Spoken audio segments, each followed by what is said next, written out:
Hi guys, I'm Abha and welcome to my course for SAP GRC process control. So in the last session we have discussed about the master data. So today's session is manual evaluation. So when we are talking about the manual evaluation is where 100% we need to perform the control design assessment and test of effectiveness assessment manually. So manual evaluation provides a streamlined framework for a manual assessment and test of effectiveness of controls of process and indirect entity level control. IELC stands for indirect entity level control. So there are two types of control. One is the control which can be mapped at a sub-process level, and indirect entity level controls are the controls which can directly be mapped at a org unit level, not at a sub-process level. When we are performing the manual evaluation, as manual evaluation can be performed at a for a manual or semi-automated control. So now the question is, what is semi-automated control?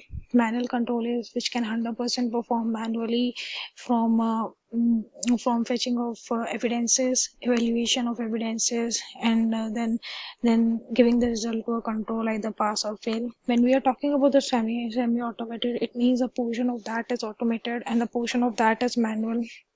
It can possible there is such control where we can configure it like that data can be fetched from the back end to the front end, but testing cannot be performed.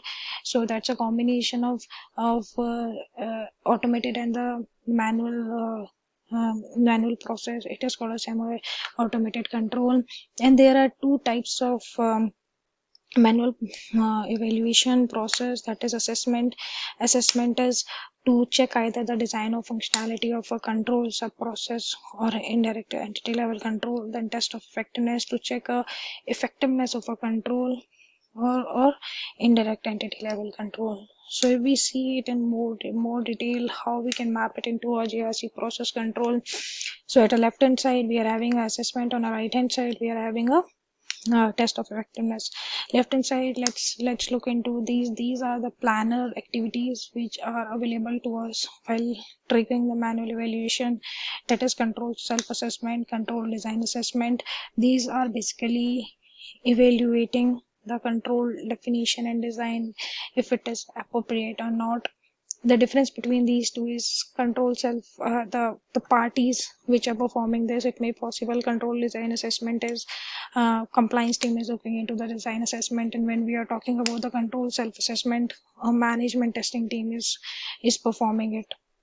Now the next is the sub process design assessment. They can also look for sub process has been designed accurately or not.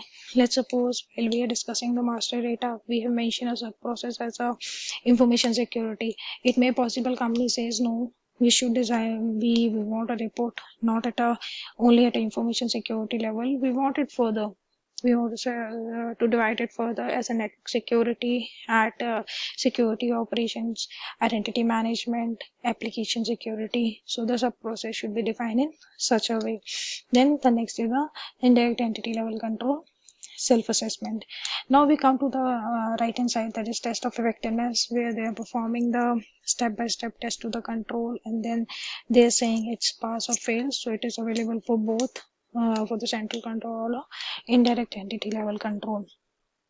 If we discuss further, there are some more functionality which is available. So assessment utilizes the survey to access the structure, work and design of a control sub process and indirect entity level control. So we can evaluate a control also with the help of a survey.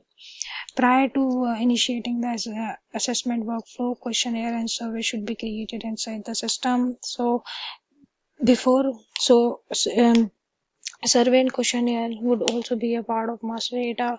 It should be created, it should be kept ready. So while scheduling the assessment, we just need to select it. While creating the survey, appropriate existing question can be existing and new question can also be created through the surveys. So while we are performing the survey, how we can do it in our GRC system? So there is an option of create survey which is under our work center assessment and tab. question library. Then create a survey indirect, and then that's also under the work center assessment, and tab is survey library. Then create a assessment plan through a planner. So this is where we can perform these activities within our process control. So now we are going to discuss about the assessment workflows. So the following steps after creating a workflow: perform assessment.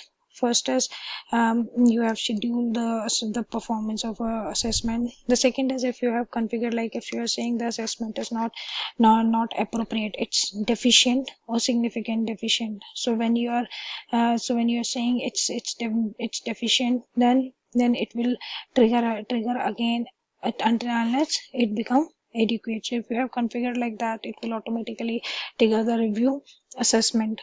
Then issue processing, where let's suppose we are saying we are performing a control testing and the control is failed. If we are saying the control is failed, if we have configured it like that, we need to create an issue while saying that control is failed. Then there is a complete workflow which says now this is a issue. Now we need to create a remediation plan corresponding to that. We need to assign a issue owner, remediation owner, and once the remediation is closed, it means now we are saying our issue has resolved and our control should be passed. Then it will re-trigger the control test of effectiveness. This is one function we are having. Then we do have review remediation plan. If we have put the remediation plan, and if we think it may possible review is required, we can configure that. We can update remediation plans, and there is a place where we can close. Once we close the issue, then it's re-perform the assessment. This is also what we are having inside our manual evaluation. So this is what we are having inside the manual evaluation. So just if I just want to give you the recap, we are having the assessment, test of effectiveness, manual evaluation we can do at a control level, sub-process level, or indirect entity level control. And we do have a feature of survey. We can assign, we can map the surveys to our assessment, and also the workflow. And the workflow can be configured like that. If a control fails, so once we have create a issue, we have remediated it. Once the remediation is completed, then it will automatically re-trigger the assessment. So we can say it has been, it is effective now or not. Thanks for watching my session. Let's meet again in our next session. Thank you.